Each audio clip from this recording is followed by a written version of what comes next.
Coucou à tous, alors je suis déjà en tenue pour ce soir, pour le réveillon, mais je tenais quand même à vous faire une petite vidéo parce que ça me tient beaucoup à cœur, surtout en cette journée de réveillon, parce que je sais que beaucoup d'entre vous sont certainement occupés à courir dans tous les sens, à faire des courses, à faire les derniers préparatifs pour faire plaisir à Pierre-Paul Jacques, à la famille, aux enfants et à tout le monde entier.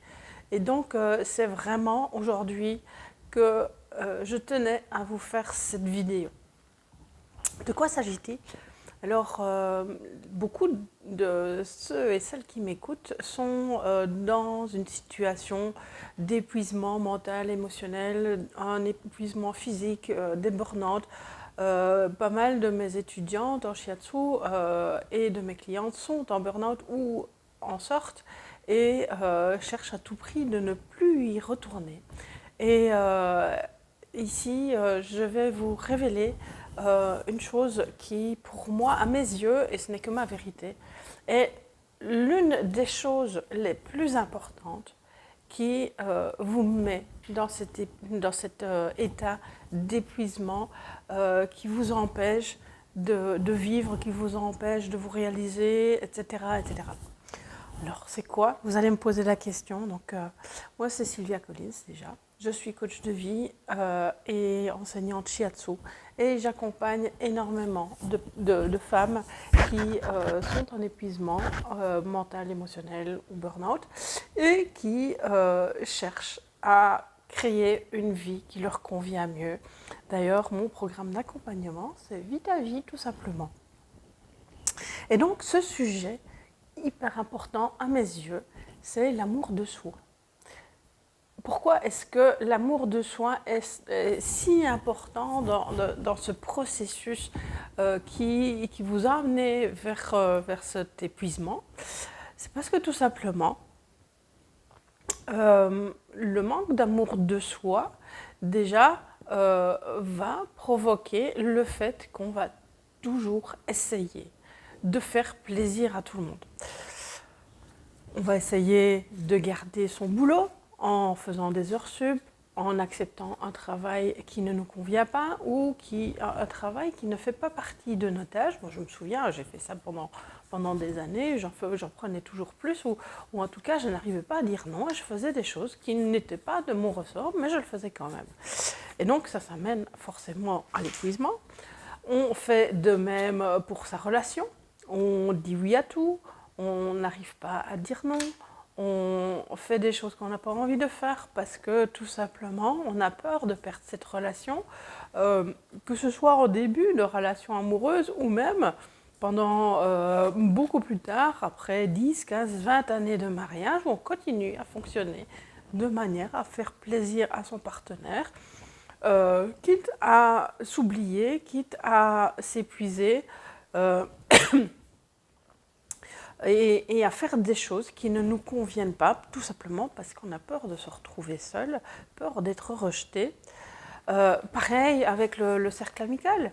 Combien de fois mes clientes me disent pas « Ah oui, mais voilà, j'ai dû organiser un truc parce que j'avais peur qu'une telle me le reproche par la suite, ou j'ai dû conduire la copine parce qu'elle avait besoin de moi, même si j'avais pas le temps, ou j'étais fatiguée, j'avais pas envie de le faire, mais je l'ai fait quand même. » C'est le cas aussi pour les festivités, c'est le cas des fêtes de fin d'année, je l'ai vécu assez souvent aussi, où on se force à aller à une fête même si on n'a pas envie, on se force d'aller voir des personnes qu'on n'a pas envie de voir parce qu'elles nous épuisent, parce qu'elles nous vampirisent un peu, et on aurait tellement aimé rester dans son canapé à coucouner sous un plaid.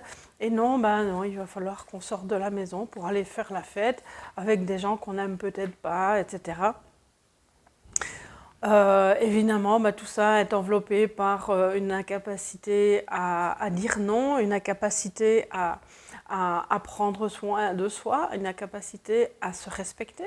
Et là aussi, c'est super important parce que pourquoi est-ce qu'on ne se respecte pas? Pourquoi est-ce qu'on n'arrive pas à se faire respecter par les autres, mais tout simplement parce qu'on ne se respecte pas. Si on ne s'aime pas, on ne se respecte pas parce qu'on se dit, si je me respecte, si je respecte ma volonté et que je ne rends pas service, ou que je ne fais pas les heures sup, ou que je ne suis pas la mère parfaite, ben forcément, on ne va pas m'aimer. Et donc, on va me rejeter, je vais me retrouver toute seule.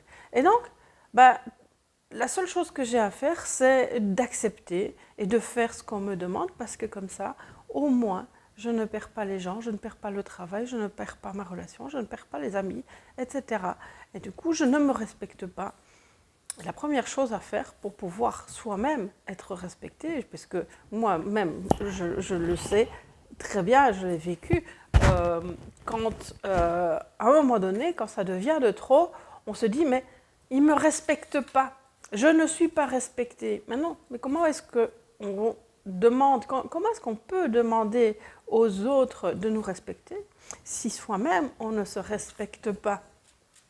Parce qu'en acceptant finalement de rendre service alors qu'on n'en a pas envie, en acceptant d'aller faire les courses ou d'aller à une fête ou de rendre service ou de faire des heures sup, etc., on ne se respecte pas. Et du coup, la seule chose qu'on reçoit en retour, puisqu'on reçoit toujours en retour ce qu'on donne, ben, c'est du non-respect. Tu ne te respectes pas, donc je n'ai pas besoin de te respecter, tout simplement. Et donc on attire ce qu'on pense de soi. Je ne m'aime pas, et donc c'est normal que je pense que les autres ne m'aiment pas.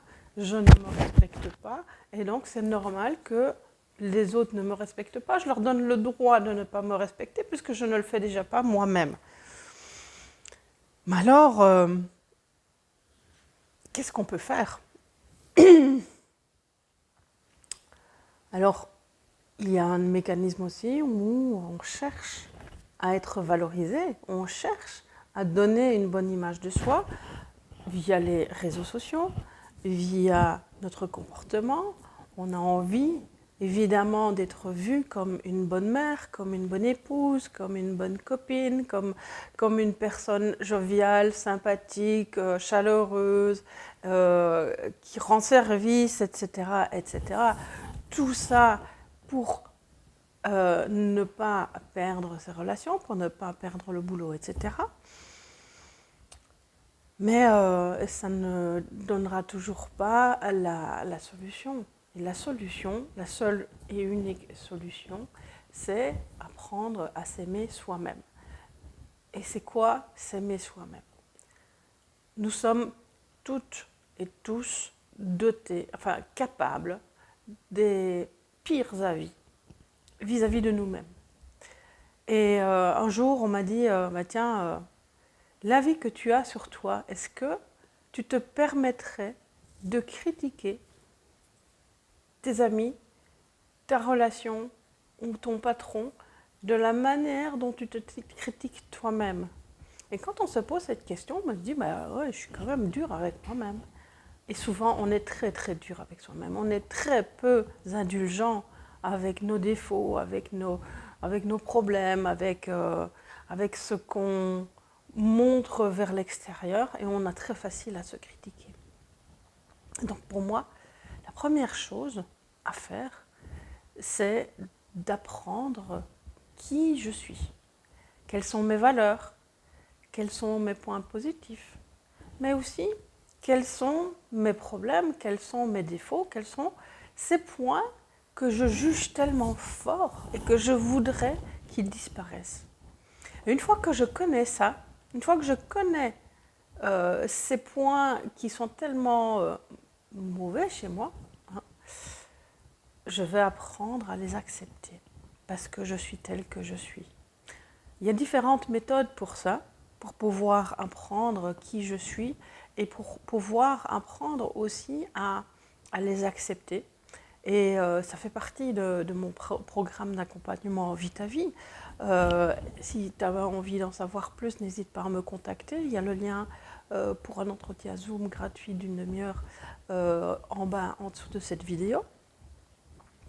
Et donc, apprendre à voir le côté positif des choses, apprendre que, évidemment, chacun et moi aussi, on a des défauts et que personne n'est parfait et que malgré le fait qu'on ne soit pas parfait, on peut quand même être aimé. On peut être aimé avec ses défauts parce que en réalité, chacune des caractéristiques, moi j'aime pas les défauts parce que c'est une connotation très négative, mais que chacune de nos caractéristiques, qu'elles soient vues de manière positive ou négative, elles font de nous la personne qu'on est. Si on avait tous que des qualités, ce serait monotone. On serait tous les mêmes, on n'aurait rien à prouver, on n'aurait rien pour se différencier des autres.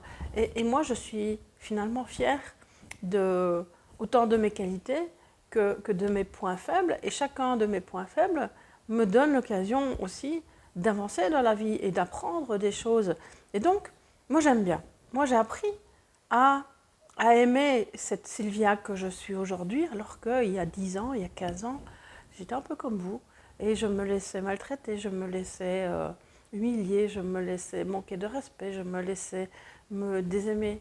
Et j'étais très dure avec moi. J'ai appris. J'ai appris à être très indulgente avec qui je suis, à m'accepter telle que je suis et à voir mes qualités plutôt que de voir mes défauts et de mettre ces qualités en avant parce que c'est finalement ça qui compte.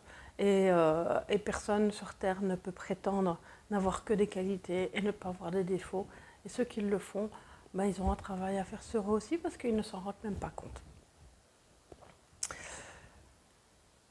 Alors comme tous mes clientes, comme énormément de mes clientes qui réussissent au fur et à mesure du suivi, au fur et à mesure des formations ou de l'accompagnement en coaching, il y a moyen de s'en sortir, de s'améliorer.